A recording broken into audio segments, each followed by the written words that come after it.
Wacky War Tactics in another nutshell. And discovered two things. One, not nearly enough of you are subscribed, and two, my audience male to female ratio is I'm subscribed, right? Yeah, I'm subscribed. Okay, I'm not subscribed. I just gotta check. Acceptably masculine and would easily make my channel the lamest frat party on campus. Yeah, that's true. Now, to solve this, I did some research on female-dominated YouTube categories and found some topics like beauty, style, East Asian music. The last one aside, I think this explains why my recent videos have thankfully brought in more ladies. Now it's just... Oh, yeah, that's true. They did, like, the Victorian era stuff and, like, like, these videos are really, really good. We watched all of them as well. We watched all of them, pretty much. But yeah. It's about keeping this momentum going until I hit a 50-50 split. That's never gonna happen. Today, we're gonna talk about the wackiest ways people have tried to murder each other. That's a guy topic. That's a guy topic. Again. Bum, bum, bum, bum, bum. Like, amazing. Like, that bird is fucking beautiful. Like, this is one, I would even say that it's one of the most beautiful birds out there. Now, if you're anything like me, your interest in learning about creative strategies used in history is only surpassed by your disgust for the state of Missouri. Thinking they're hot stuff with their stupid bendy tube in the sky, they just drive by. Oh yeah, that's true. Haha, look, it's like McDonald's, but half. Before heading on to a better state. Well, luckily, you can both satisfy your itch for strategy and urge to level the state of Missouri in Conflict of Nations World War III. Oh, it's an ad. Conflict of Nations is a free online But yeah, I get it. Sometimes you just gotta get a country to lead in a modern global warfare scenario. I played the Battleground USA scenario, where you get to play as a U.S. state, and I was a big fan of the fact that in my first game, playing as Illinois, I was perfectly I've just never been a mobile kind of guy. Jets to bring about the much-deserved destruction of St. Louis. You can declare war on your neighbors. Okay, I'm just gonna skip that. I'm just gonna skip it. Big thanks to Conflict of Nations for sponsoring the video. I will skip it anyway in the reaction. Cool place, right? I mean, how could you not love what's basically a Yu-Gi-Oh theme park? The ancient Egyptians were a quirky folk, known for practices like wrapping mummies and cherishing life. You know, things that have no place in today's world. The Egyptians saw life as a gift from the gods, and they loved all the lovely critters in the animal kingdom so much that they made them pets, made them mummies, made them cops. Baboon police. What? Look it up. What? Nothing quite compared to their love of cats. These furry feel. That's actually true. Like cats, like even. Like, I don't know that much about, like, Egyptian... Okay, we want to have my camera down here. But yeah, I don't know that much about, like, Egyptian shit. But, like, cats have really, like, the Sphinx and stuff like that they made. Like, they really, really, really like fucking cats. Like, they're fucking cats, right? Like, you get what I mean. But yeah, they really, really like cats. Lions were admired for their rodent-catching skills and their magical and divine connection to the cat goddess Bastet. This meant that cats and animals were a sacred cornerstone of ancient Egyptian culture, a culture that the Persian king Cambyses II was very well educated in. It's the 6th century BCE, and the Persians are looking at everything not Persia, noting the unacceptable lack of Persianness, which can only be fixed with the addition of yet more Persia. That's true, that's true. The next in line for their Persian conversion excursion was their cat-loving neighbors down south. Cambyses II took his Persian army to meet the young Egyptian pharaoh Psamtik III at his fortified position at Pelusium. Wait. Oh, I'm guessing this is before they were called Ptolemy. I'm guessing. According to stratagems by... I always, like, whenever I see stuff like that, I always see, like, the little A. Whenever, like, I'm reading Latin or something. Is that actually Latin letter? Because as far as I know, it's not. Like, it's in the Danish, like, alphabet as well.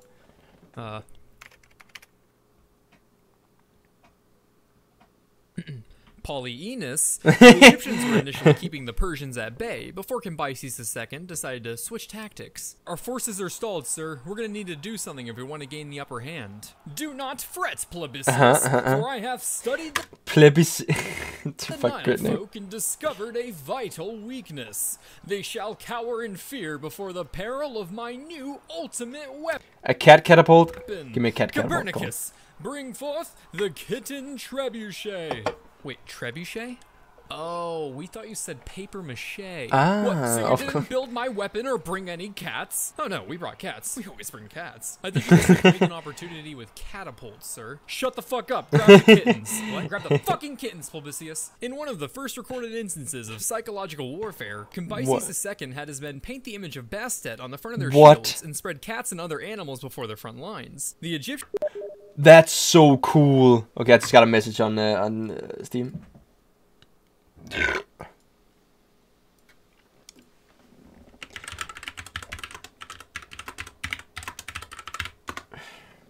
Egyptian defense, upon seeing this display, refused to fight for fear of hurting. Well, it makes sense, right? Because again, it's kind of like it's the same with the Romans, right? When they finally took Jerusalem. when they're trying to loot Jerusalem, they waited on a day where like the Jews weren't allowed to, for religious reason, weren't allowed to like attack the Romans, and so they took the city. Animals, or striking the image of their goddess, resulting in the surrender of Pelusium. This left many Egyptians to be massacred as they retreated to Memphis, which would fall shortly after. Now, I bet you're probably thinking, that's dumb, they're just cats. Yeah, How true. could that possibly undermine an entire defensive strategy? But keep in mind, these cats were the divine symbols of their gods, to be protected at all costs, else risk the eternal damnation of their soul. Yep. So, switch out cats with Zoe Kravitz's Catwoman, and you get the idea. Yeah, she's so hot. She's so hot. My God. even me and a non-simp implement simper. Oh shit, I forgot to. Hey, Frizo, what's up? Hey, what up, Steel Blue? I'm good. I just came home from vacation, so I'm just happy to be back online. You know, having to stream for a month. Just, you know, reacting to some content. Submarine warfare, your mind probably wanders to the German. I'm not a simp. I'm based. U-boats that terrorized the high seas during the more than adequate war. I know what they're gonna talk about. They're gonna talk about the American U-boat that got a lot of people killed. What if I told you that the first successful combat submarine was actually built from an old steam boiler by a bunch of Southern boys in Alabama? I am a Tommy K simp. That's true. That's true. H.L. Hunley, named after the lawyer. They actually gonna build that fucking U-boat. Yep. Confederate Marine engineer. But yeah, I'm a Tommy K simp. This adorable I'll even I'll fight for the South in the American Civil War. I'm just like I'm just a bit sad like Tommy K is. Like I'm pretty sure he went on like vacation while I was gone, so yeah. Now, it's a bit sad I wasn't there for it. Motivated by good old Southern patriotism and protecting the basic human right to suppress other people's basic goddamn right. Goddamn right. A reasonable assumption to make of a America suppressing people's rights since fucking 1860, you know. Confederate. But in actuality, Hunley's driving force to build a submarine was much more noble. War money. You see, whichever lucky Southern boy or girl was able to sink themselves, one Yankee float would earn themselves. It's been long that you play Hoyt for. I played Hoyt for like for three and a half hours, and then I guess I just didn't have time because again my grandma is coming over soon, and it's my mother's birthday, you know. So like whenever they come home, like I gotta, you know, I kind of gotta go, you know, right? So yeah. But yeah, it's been a month since like I played Hoy, and it's good to be back pretty much. Like it's hard to like get into the Hoy swing of things, right? But like I'm enjoying it. I'm enjoying it. Prize of up to $50,000 from Uncle Scooter, the equivalent of $1.3 million today. So Hunley and a group of engineers built and tested the hand-powered H.L. Hunley in Mobile, Alabama, before it got shipped off to Charleston to deal with those Yanks and their pesky ironclads. The Confederacy ironclads was like so meta. With a crew unfamiliar with the controls, which is basically the same thing as asking a horse to babysit your newborn. The Hunley was preparing to depart on its first You're a big boy now. People grow up. It's fine. Yeah, true. True. With the hatch open at the dock, drowning 5 of its 8-man crew. But not to worry, a submarine can be drained and people are replaceable. The That's sub true. was recovered, cleared out of some junk, and was given good as new to Forrest Hunley to take command before setting off on a test run with a more experienced. The fact like people are fucking dying, and he's just kind of like, nah, we gotta keep going. We gotta keep fucking going. I gotta get this boat in the water, man. I need my $1.5 million. Come on. This time. Good luck on the test, Hunley. Don't worry, I invented this thing. Okay, you go get him. I will, Charles. Die. Gonna daze? Okay, probably won't. The Hunley sank then, killing its creator and crew. But not to worry, a submarine can be drained and people are replaceable. The Hunley was recovered and finally set off on its like even its creator died. Like now it's even pointless to build it because like he's not gonna get any money for it. Combat voyage targeting the USS Housatonic blockading Charleston. The Hunley was originally intended to tow a floating mine into its target, but this plan was labeled too dangerous as the rope could get tangled or the mine could drift into the submarine itself. Yeah. So instead, they thought it'd be safer to go with a spar torpedo, which was essentially a bomb, attached to the end of a wood. Oh my god. Like, how fucking dumb do you have to be to decide to do this? Like, what about the impact of the blast? Like, won't that fucking kill everybody in the fucking boat? Wooden stick. A spear, but with an aftertaste, if you will. The Hunley set off during the night, cranking its so small as well. Anchored 5 miles offshore. As the submarine approached, the crew of the Housatonic noticed a ripple in the water coming towards it. Enemy vessel off the port bow! Shit, it's below the water! Is that a whale? Can they train whales? Yeah, that's no whale, sonny. That be a beast of nuts and iron. Fire the guns! Phil, you're from Columbus, Ohio. Why are you talking like that? Fire the guns, you scallywag! Given the fact that submarines tend to operate below the waterline, the guns on board the... Yeah, I'm guessing they couldn't like put the guns down, right? Like far enough. I guess they're just not built to that. Housatonic weren't able to lower far enough to fire at the Hunley, forcing the crew to fire away with their small arms to no avail. This plan is genius. Them Yanks can't even touch us. You got that right. People is a pace. Unpeaceable till it's terminable and true. In 3, 2, 1. The torpedo made. I fucking knew it. I already called that shit out, man. Like, I've already heard about this fucking U-boat before. I just didn't know this was what the fuck, how the fuck that died. The blast, of course, it killed them. Exploding on impact and sending massive amounts of debris in all directions. The Housatonic sank within 5 minutes and resulted in the deaths of only 5 of her crew. As for the HL Hunley, the crew was safe from the actual blast itself, but their close proximity to the payload meant that they faced the full force of the shock propagating through the vessel. Fucking which tends dumbasses. to not agree with your soft tissues, like your lungs or brain. So the entire crew of the HL Hunley died, and it sank for the last time after a single mission. They didn't even, they gotta have brought it up, right? Like, it was able to rack up a grand total of 26 kills.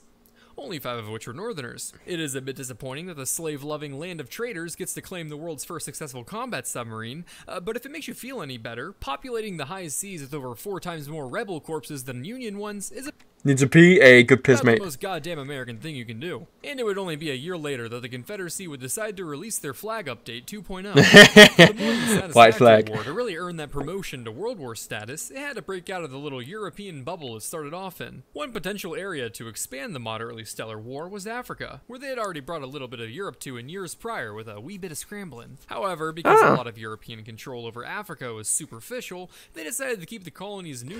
Yeah, that's true. That's true. Like, a lot of like control over like Africa wasn't really like it was just kind of like, we own this, right? Like, they say they own it, but they don't actually own it because there's literally no people there to like actually enforce like the rule. So like saying that the France, let's say, owned all of like West Africa, it's just kind of like saying like yeah, I can't really get like good an analogy, right? But like, they don't actually own it; they just say they do. To avoid instability and the chance of getting overthrown by the local Africans. Ultimately, they agreed that the only thing more important than existential geopolitical conflict was ensuring white man on top. This That's true. Agreement was Based. very That's a important to based statement. Europeans, lasting an entire week before they changed their minds. Tanga was the busiest seaport on the coast of German East Africa, a colony that snuggled up closely with British East Africa. The Germans are right there. Oh, this simply won't do. This will not do. This won't do at all, Charles. Right then, India, take all these notes. That's too fucking good. They didn't even want to fucking attack themselves. Hey, what up, Thrawn? Hey, what up, man? Long time no see, mate. I hope you guys are having some good fucking Horde games. I'll probably be joining like on Saturday, like the day after tomorrow or the day after that. I'll be joining a multiplayer game. I hope you guys still have a place for a good old. How are you doing, man? I'm doing fucking great, dude. I'm doing fucking amazing. I've been I've been gone for a month, so like I'm finally home from vacation. Finally able to stream again and play some Horde. If you catch my drift. But yeah, mate, I'm doing fucking great. I hope you're doing great as well. Okay. Britain sent a request to the India office to attack. When is the multiplayer? It's on a server that that I play with like this guy Thrawn here. It's a multiplayer server where it's a bunch of Georgians. Like, that's just what it is. It's a bunch of Georgians, right? And then they sometimes speak English, and then I'm kind of like, that's what they're saying, right? So. But again, if you want an invite, like I can throw an invite to you, Blue. I can just throw it in the Discord. Because again, as they say, the more the merrier. But yeah, I'll do that. I'll do that a bit later. I can just like ping the server. the neighboring German colony, resulting in the dispatch of an expeditionary force 8,000 strong to the port town of Tanga. The Brits pulled up without a problem, and because the local Germans were such a puny and pathetic force, decided to enter the town peacefully to give them the chance to surrender. Alright bruv, gonna need you to lay down your guns. Ah yes, sorry man, I can't make that call. Gotta ask the Kaiser man first. Ah, bosses, I get it. Yeah, no worries. I'll give you blokes 1 hour to lower your flag over there. Is that okay with you? Ja, that would be great. Perfect. By the way, we anchored a bit offshore. Are there any mines in the harbor? Yes. Yes. Yes, I knew it. I fucking knew it. I called it. Who led the Brits to believe that the harbor was mined and pretended he had to get permission to surrender. This bought the Germans some valuable time to get reinforcements and prepare for an attack. After 3 hours, the Brits realized they just got bamboozled harder than they pre-ordered a battlefield game, so they started to land their exhausted and seasick troops on the shoreline a few miles out of town. In an attempt to make up for some lost time, and because intel is for nerds, no reconnaissance was done beforehand as the clueless troops began a two-pronged attack on the town. Those poor Indians, those fucking poor Indians, no. That's so sad though, that's so sad. Like what the fuck? Just gotta see. German defenders quickly broke apart this advance, as bullets tend to do, resulting in lots of disorganized skirmishes. The northern prong was actually making some pretty good progress, despite some minor hiccups like getting shelled by their own ship, officers getting shot by their colonels. They managed to make it all the way to the customs house, where the Indian troops raised the British flag over the German colony on African soil. Their advance would be halted here, however, as they had to fall back to assist the southern prong, who weren't having as much luck. Those blokes were subjected to one of the new wonders of the war. Machine guns. Producing devices tend to sting a little, so they halted the Indian troops advancing in the south, which is totally understandable. Imagine waltzing up to a tube on a hunky metal tripod, magically sending... yeah, like I was about to say, like, wasn't there any like there was like machine guns, but yeah, what the fuck? But I think about that. Like, just being like, first of all, you're just like, first you were in India, and then you're forced to go to Africa to fight for the British, and then you are like winning, but then you're also like losing very hard, because you now experience like the magic of like modern warfare. Machine guns that fire 500 rounds every single minute. There's more Indian died in Africa than England in Africa. Yes, yeah, that's actually true. That's actually true. That's not even a fucking cap. 500 metal bees at your face every minute. Well, they didn't have to imagine that metaphor too hard, as they were also swarmed by hundreds of real bees every minute. Flustered by all the machine gun fire, massive swarms of bees descended on the British troops from the surrounding trees. Maybe the bees sought to prove that not even the MG01 can compete with the misery that African wildlife is capable of, or perhaps it was just a desperate attempt to remedy a battlefield woefully underpopulated by bees. By the way, that's fire. Let's lit on two fronts.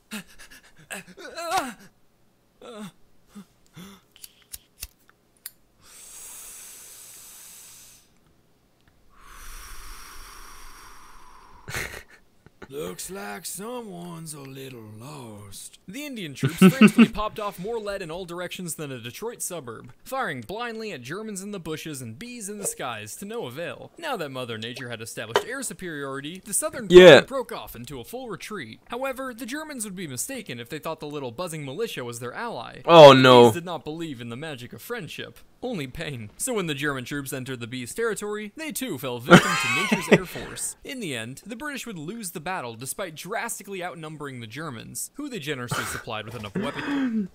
Bees' army is stronger than 8,000 Indian, with almost no supply. What the fuck? The rest of the slightly delightful war. The Brits took upwards of 800 casualties out of 8,000 troops, compared to under 150 German casualties of merely 1,000. That's so fucking weird, dude.